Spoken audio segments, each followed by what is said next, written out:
Welcome back to another Old World Fanatics Battle Report. This one's just game 2 of the tournament that I played over a week ago now. Sorry, a busy weekend, so only just catching up on the old battle reports. Covered this in our podcast last week, but thought it's good to just split them up into their own little games. So game 1 is obviously linked in the description. This is going into game 2. I got up 12, 11 game 1. And so game 2 ended up playing Michael, the TO actually, but not a ringer. He was playing Empire and played in all the games because we had a different judge. So yeah, so this is basically Empire on a great Realm of Battle board. It's all Michael's terrain pretty much, which is pretty cool. It's good to roll dice on those clangy. It's actually not good, but yes, everyone knows the sound I'm talking about. Rolling the dice on the plastic Realm of Battle boards, or whatever they're called. It's kind of funny. So this scenario, and sorry, I forgot to bring the scenarios up on this. I should have done that. It's played like Mountain Pass, but you basically get. This tournament is, again, just to quickly reiterate, is 1750 with a 20-0 system, but not 20-0. It's 17-3 is the max you can get. Even if you get even if you get tabled, you'll get 3 points. And then there's another 3 points for secondaries. And this secondary was standards in each third of the mountain pass. So obviously your deployment, the middle, and then their deployment zone. So yeah, I've got Orcs. Actually, let me just, if you are catching up and haven't seen game 1, that's my list. I won't go through it again. You can always jump back to game 1 to have a look at that. So this Empire army is a Grandmaster, but a Warhorse, full plate, shield, everything, Ogre Blade, White Cloak. He's obviously on a horse. I don't like the Ogre Blade, but my guy's pretty tanky, so I figure if he's, I would get in combat with him, but ideally put some wounds on him first, even though he's only got a few, so, probably match up okay there. Wizard Lord, Ruby Ring, Battle Magic on a Warhorse, an Engineer hanging back with some double cannons, as you can see there on the right. And then he's got 2 little units of state missile troops, crossbows, one with another crossbows with Standard Bearer, again, probably scoring, 10 Empire Knights, drilled, full command, war banner. So that's obviously where his characters are going, and the little unit of 5 archers. I think it was only 5. And then 4 Demigryph Knights as well, and the Stank. So I think I matched up pretty well. I wanted to try to put my Night Goblins in the middle, try and hit that steam tank as quick as I can. Obviously, with a big poison block, on one hand, on some sense, it's actually a better board. Like Mountain Pass is good because don't have a lot of range on that, but with TMP you can probably get it in the right spot. I did think, I'm trying to remember, I wanted my Boar Boys maybe to be able to get a charge off on Demigryphs or something like that, but also, and this probably I played a few things wrong in this game, but actually I'll go through when we look at the deployment. So this is his deployment. So he's got 1 unit of crossbows in the woods. And some of this was just because, dropping back and forth. His demis are not in the middle, but, in the middle next to the steam tank as well. Big unit of knights with his 2 characters in it. Then up on the hill, 2 cannons, the other crossbowers, and I think his engineers up there. Yeah, I think you can just see it. On the other side of that little building is his archers. So they didn't scout or anything. Great looking board, as I said. Like, even with that flock, you still hear that cool plastic sound, as you'd expect. And then here's my deployment. So I whacked my big unit right in the middle, as you can see, perfectly in the middle. I think my little Orc archer unit went first, again, just to see which way he was going to go. And then I've got, sorry, man, I'm coughing as soon as I start recording.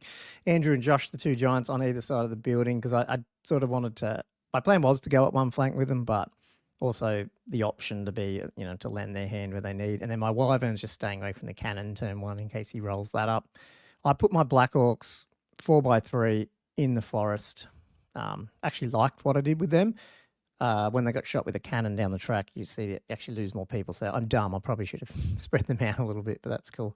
And then the Boar Boys were over there, and I wanted them. They're the only, apart from TMPing the Night Goblins, but I never planned on TMPing the Night Goblins to his deployment zone. I thought, let's get them in the middle, and then they hold that middle. Black Orcs hold mine. And so the only other banner I've got is the Boar Boys. And I talked about this on the podcast. I knew as soon as I deployed, I thought I'm going to go up the right-hand flank. So see if we can, yeah, here we go. You can see over here on his right, or sorry, his left, my right, that little unit of archers. And I even remember in my brain going, yeah, I'll send the ball boys there. But then I didn't even consider like the width. They wouldn't have fitted. I should have just put them 4 or 5 by 1 or 4 by 2. And it would have been the perfect thing. So as a result, because I knew they wouldn't fit, I wasted a bit of a turn with them. And yeah, anyway, because that would have been really good. So I definitely misplayed that. But anyway, he did get turn 1. But yeah, very cagey initially. Moved the stank up a little bit. I can't remember. I'm pretty sure he was not even in range of my night goblins when he did that, and didn't move a lot. He basically was going to see what the cannons and magic did initially. And yeah, actually what happened with the cannon, I don't know if it's on this turn or next, but over the first 2 turns, Michael unfortunately rolled pretty sure 3 1s to wound on my giants. So very unlucky. They were able to get up the board initially in the first couple of turns, which was good for me. I don't think, much happened on there. So my turn 1, I had a charge on his demigriff, so maybe he had moved them up more than what they are there because they would have had to. So I think this probably didn't capture the full turn there. So I went for the charge with all 3 like monsters. Geez, I'm sorry. Maybe this isn't a turn 2 to be honest, because they're moved up. So it's like my turn, bottom of turn 2. So I think I have missed a turn here where he probably has moved up. I've sort of moved my giants and my wyvern up. He's taken a couple of shots at my giants. He keeps failing. I think on my left giant did take a few wounds. And you'll see no stank there. So over my first 2 turns, I TMP'd my night goblins into the middle and just started shooting at that stank. And I think I got 4 wounds off on it or something like that. And then close enough in the top of my turn to deploy the fanatics. So I sent 2 of them through the stank and they ended up killing them, which is awesome for me. He'd taken out his general or wizard, out of this big unit of knights. And I sent 1 night goblin just in the way. So if he wanted to charge, I think even those little orc archers, if he tried to charge them, he was going to hit my knight. It's only 1 night goblin fanatic, but hey, you got to do what you got to do. I did charge. I'd moved in my turn 1 out, and then I charged both giants and my wyvern at his demis, and they had trying to remember which one it was. Plague of Rust, Plague of Rust off on them because I got Plague of Rust turn 1 off on his stank, and that's what enabled me to do a fair bit of damage with the poison. And then on turn 2, Plague of Rust did his demis and charged. He fled, which is probably the right thing, and then I just failed all the charges. They just sat there. What happened over on the right, though, in my turn 1, he went a lot of shots at, or maybe mostly the magic missiles into my ball boys. He ended up knocking them right down to just 2. There might have even been 3 initially or something like that. Because originally my plan, when I realised I couldn't fit through that gap, the stank was still alive at the time in my turn 1. I sort of steered them left to get a turn 2 charge a little bit, and then I blew the stank up anyway. So with the way the arc was, I could still go for those archers. Obviously, they're friends that had to do it, and I think here they basically failed to charge or something like that. They were going for those archers because once he killed a few of them, I thought, well, I'll fit through, so I might as well try and push hard. But yeah, they didn't make the charge because realistically, that would have been very useful in hindsight to be able to just get through their turn 2 and then get into his backfield with his cannons and stuff, which is trying to do too much with 1 unit and not just having focus. Bit of a shame. So there you can see, I've just failed, and he's got another turn onto his turn 3. He's able to shoot at my giants and stuff again, which is a bit frustrating. He's slowly taking a few night goblins off, but not a lot. And then this happens on his turn 3. He charged his knights. You can just see them, the back end of them there. They went through that fanatic, and I killed 6 knights. 1, 2, 3, 4, 5. And with a bit of stand and shooting as well, they got nailed. So there was only a few of them left then they actually hit my line, which hurt him. Now I'm just trying to think. His general must still be in there. Let me just go back one slide. Yes, I think because it's his wizard up there, but his general must be in that unit. His Demigorgon rally, and looks like he's fled. Hasn't killed my ball boys, but his archers are still there trying to shoot. I don't think I've got them yet. My other fanatics blew themselves up, ran over the top of each other or something like that. And then you can see here, unfortunately, there's no giants. So over his 2-3 turns, he did end up wiping my right-hand giant off. And then I think in the other turn of his, he wiped out my other giants. I lost both giants. They didn't get anything, which I guess expected when you're going against 2 cannons and plus, some cross bows. But my wizard did make it into those Demigorgon, which I thought, well, we're going to sit there for a bit, but I think they probably tried to countercharge a bit, but didn't really get anything done. He's put a wound on me, but that's about it. Now, what happened though with his knights is they got annihilated. I think it was just his general left and he got away because he's back here, which it must have been I'm sorry, this is a week ago.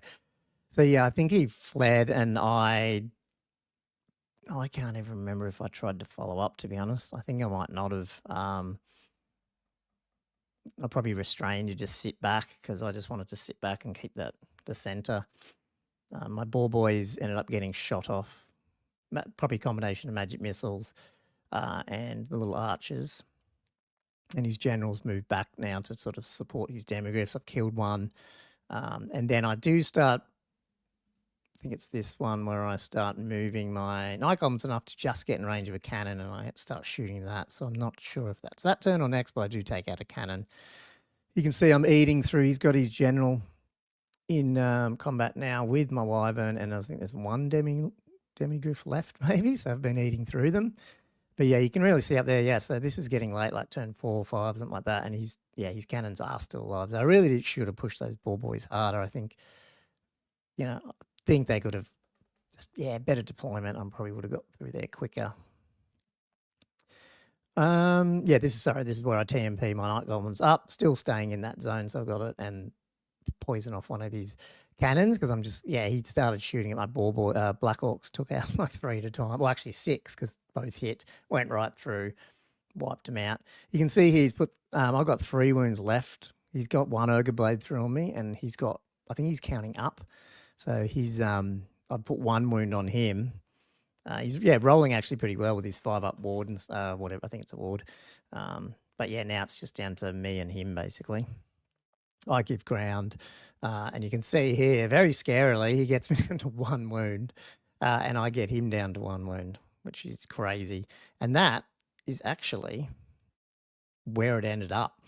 So over the last turn and a bit, we were just pillow fighting, either of us couldn't get through that last wound on either of us. Would have been a big swing to him. But my Black Orcs, got a bit of damage. I sort of spread them out a little bit.